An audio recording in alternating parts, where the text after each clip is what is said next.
बढ़ाएं अपना कदम सक्सेस की ओर शिखर करियर इंस्टीट्यूट के साथ। शिखर करियर इंस्टीट्यूट पूर्वी भारत में एकमात्र कोचिंग संस्थान जो एक्सक्लूसिवली है मेडिकल एंट्रेंस एग्जाम के लिए। कोरोना का पछाड़कर बिहार अपने पुराने राजनीतिक रंग में लौट गया है। कोरोना को छोड़ करके अब बिहार में जमकर राजनीति होने लगी है। एक बार फिर से आमने सामने आ गए हैं जदयू और आरजेडी।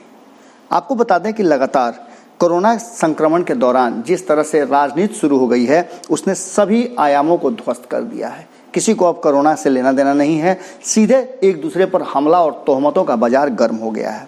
जहां एक तरफ विपक्ष लगातार सरकार को फंसे हुए बिहारियों को लाने के नाम पर ड्रामा करने की बात कर रही है, तेजस्वी यादव लगातार हमले कर रहे हैं, वहीं अब तेजस्वी यादव पर भी हमलों का सिलसिला जमकर जारी है। आपको बता दें कि अजय आलोक और निखिल मंडल लगातार कहीं ना कहीं सरकार के तरफ से घेरने का काम शुरू कर चुके हैं। अब यह सिलसिला इतना अधिक बढ़ गया है कि कई सीमाएं और कई वर्जनाएं टूटती नजर आ रही हैं। आपको बता दें कि इससे पहले हमने आपको खबरों के माध्यम से दिखाया था कि किस तरह से 1000 रुपये का मजाक उड़ाने पर अजय आलोक और निखिल मंडल दोनों ने मिल करके पहले प्रशांत किशोर का जमकर हमला किया था और कई बातें कह दी थी। राजनीति का वहीं से एक बार फिर से पटरी से उतरने का काम शुरू हो चुका था और कोरोना महामारी के बीच राजनीति ने अपना स्थान ग्रहण कर लिया था। अब ऐसा ही कुछ हुआ है जब कोरोना संक्रमण के दौरान केंद्र के आदेश के बाद से जिस तरह से लोगों को वापस लाने की बात चल रही है, उन सब बातों को लेकर निखिल मंडल ने तेजस्वी यादव पर तंज कसते हुए ट्वीट किया कि जानकारी जीरो नाम तेजस्वी। उनका शुरुआत ही ट्वीट से इसी से हुआ था कि जानकारी जीरो नाम तेजस्वी। कोविड-19 के पीड़ित का नाम सार्वजनिक करना अपराध है। जानकारी है ना। महामारी रोग अधिनियम 1897 की धारा 3 और बिहार महामारी कोविड विनियमन 2020 की धारा 6 और धारा 19 के तहत कोविड के पीड़ित का पहचान सार्वजनिक करना गलत है। अपने गुनाह को कबूल कीजिए और माफ़ी मांग लीजिए।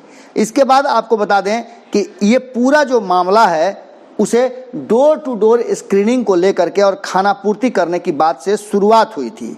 अब इस ट्वीट को रीट्वीट करते हुए अजय आलोक ने इन सब बातों से ऊपर और एक अलग तरह की बात शुरू कर दी है। अजय आलोक आपको पता है कि इस तरह के सार्वजनिक रूप से हमला करने के लिए जाने जाते हैं। पहले भी उन्होंने इस तरह की बातें की हैं। हालांकि अजय आलोक अब प्रवक्ता नहीं है, पर उनके ट्वीट और उनके द्वारा कही गई बातों को खूब मजे लेकर लोग सुनते और उसको साझा करते हैं।